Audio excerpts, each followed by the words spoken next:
உங்களோட பாடல்ல பிரதானமா நீங்க சொல்றது எது? இந்த அல்லிப்பூ நிறுத்தழகி பாடல்ல நீங்க கேட்டிருக்கலாம்.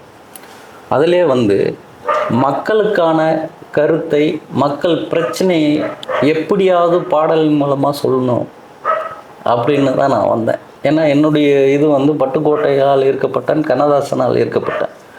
அப்படி வந்தவன் நான்.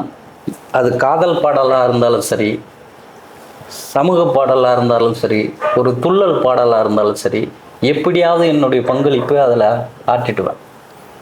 இதிலே பார்த்துருக்கலாம், ஏழைக்கு தான் நீதி இங்கு கிடையாது, இங்கு வாழ்வதே சாபக்கேடு அப்படின்னு இந்த பாடல் முடிவில் அல்லிப்பூ நிறுத்தடைகளை இது பண்ணியிருப்பேன். விளிம்பு நிலையில் உள்ள ஒரு ஏழை தொழிலாளி ஒரு ஆதார் கார்டுக்காக அலைவான். அலைஞ்சு லாஸ்ட்டாக அவன் மனைவியின் உயிரை குடித்து விடும்.